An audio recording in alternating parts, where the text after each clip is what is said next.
This is Carrie Johnson with the Iowa Department of Management, and this is part 4 of a 6-part series that is providing some general training for the Department of Management's property valuation system and submitting valuation data into that system for the 2019 year. This particular module is going to talk about just some different things that you need to do within the system, how you look for errors and errors checks, and things of that nature. So we'll just go ahead and jump right in. One of the things that you need to be aware of is that the system will provide for you current year tax rates for any existing TIF increment districts that you have. So one of the things that the system does and that you want to have available to you as well as, your TIF authorities is an estimated TIF revenue report.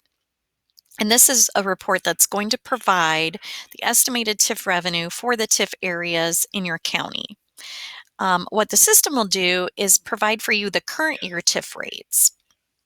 And those are going to be populated into the system because obviously if it exists in the current year, Department of Management has that rate, right? So we know what that rate is, and we're going to populate that for you. You should see them in there. You might double check those to make sure that the rates are correct as you show them. If for some reason the rates are not appearing for existing increment districts, you can click the populate rates at the bottom of the screen. One thing to keep in mind, though, you will need to enter the TIF rate for any newly created TIF increment district in this new valuation year. So if you came in here in the 2019 values, you've got a new TIF, you created a new TIF base and increment pair. Obviously, Department of Management is not going to have on file the rate, the TIF rate for that particular tax district because it didn't exist in the current year. So you would need to calculate and enter that rate into the system, into this sheet. So over on the left-hand navigation, there is a TIF Area Revenue option. You'd click on that, and that's going to provide for you, like I mentioned, all your existing TIF areas, what the rates that we show on file for the current year are for the increment districts within those areas. And if you've uploaded your data, it's going to also show the taxable value for those particular increment districts. At the bottom of the screen, you have this populate rates option, which again, the rates should already be populated for you. If for some reason you don't see rates or you do not see the current year rates, then you can click populate rates just to kick the system and make sure that those rates are listed. But if you have any sort of new taxing district, so in this example we're looking at right here, we created a new increment district, a new test city, test school, new project TIF increment. We would have to enter the estimated net consolidated rate for this new one, and we'd have to do a save. So just sort of be aware of that step of the process. In the other module that I have that's specific related to TIF training, we'll talk a little bit more about that in detail. The other thing that you're going to want to do, obviously, prior to trying to submit data is to run an errors check. And if you have no errors, then you'll see this green check mark that indicates no errors found. If you do an errors check and there are errors, you'll see errors shown in red, and you may also have warnings, which are shown in yellow. Red errors will not let you file your data if you have errors in your system. Warnings, you can file your data with warnings. Those are typically just sort of heads up sort of situations to encourage you to take another look at something to make sure there's not a correction or something that needs to take place. So this is what the errors sheet looks like. You can open those errors in another screen. You can print them or download them if you want to say you have a question about an error and you're not sure what it means. You want to download it and send it to me and have me take a look at it, that sort of thing. You're welcome to do that. So in this example, one of the errors we show is actually a pretty common error. It's a TIF increment district that's not assigned to a TIF area. when we talk about the TIF process in the other training module, we'll talk about the different steps. And one of the things you always do is you create a TIF base and increment pair, but then you also need to take the step of assigning that increment to, where it's happening. Where is this TIF happening? What area? What urban renewal area is this actually happening in? You have to take that step to assign it to an area. And in this example, the error that we're seeing is that that step has not happened yet.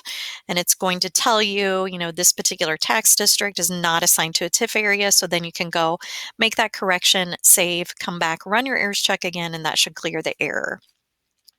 There's two warnings that are shown here in this example. One warning is that there's a TIF area with no taxing districts associated with it. And that could be the case, maybe say early on, your county has set up a TIF area. You know that there's an urban renewal plan that has been passed and the area is kind of sitting there ready and waiting to go, but there's been no further steps to certify debt or receive any TIF revenue. So the area is there, but there's no taxing districts associated with it. And that's fine. This is just sort of a heads up, though, to remind you that there's a TIF area with no taxing districts associated. If this area is not actually needed, go ahead and delete it out. So it's just sort of a heads up. And there's also a warning here that's shown as far as a frozen base amount of 0. We see that there's 2 taxing districts that are reported with a 0 frozen base amount. Again, this is sort of a heads up, is this early on in the process and no frozen base year has been set, and that's why it's 0. If there is a frozen base year set, though, you need to go back into the system and update that year. Another thing that you're going to want to do before you submit data is obviously check your rollback worksheet. What the rollback worksheet does is it takes your 100% value that you've submitted by class and provides the totals. It then lists the rollback amount, and it does a calculation. So it's going to actually produce the taxable value. And then it's going to compare the worksheet produced taxable value, using your 100%. If we apply the rollback, what do we get for taxable value? It's going to compare that to the taxable value that you actually submitted when you did your data upload. And the expectation is that these will be relatively close. You're going to have differences because of rounding, but we would not expect them to be greater than 4 digits. So this column over here, if there's anything in red, what that's telling you is that there's amounts over or under that are pretty high, and you need to take a look at them. In this particular example, I uploaded 2018 values, but I used the 2019 rollback. So as you can imagine, the 2019 rollback and 2018 rollback were very different percentages. For most cases, not for commercial or industrial or railroad. So you can see that those are nice small differences and those look fine. But for residential and for ag land and for multi-res, pretty significant differences in this rollback number between 2018 and 2019. So these differences over here are quite large. And so you'd want to double check that if you see anything in red over here. What we'd expect to see is something a little bit more like this. In this particular example, the produced differences over or under are quite small. You'd expect it to be close. If you have a number that seems large and you're not exactly sure why, or you have any questions about what this is actually producing, or if you want to know, is this really a problem or is this just a rounding issue? Certainly call me and I'll take a look at it. And for those rollback worksheets, you can't open them, you can print them, you can download them if you want to download it and send it to me to take a look at, that sort of thing. I'm happy to do that. And this is just an example of what the actual rollback sheet that you would download or print would look like. Some common errors with those sorts of situations. Some of the common errors that I see, we might have rollback value differences that are large, but that's due to the placement of multi-residential value. Sometimes it's reported in an incorrect class, or the graduated amount of multi-residential value has not been applied. So something to check there. Um, Another common error that I already kind of mentioned is a situation where we have TIF increment districts that are created, that are new, but you haven't yet assigned them to a TIF area. So you got to take that step and assign it to a TIF area.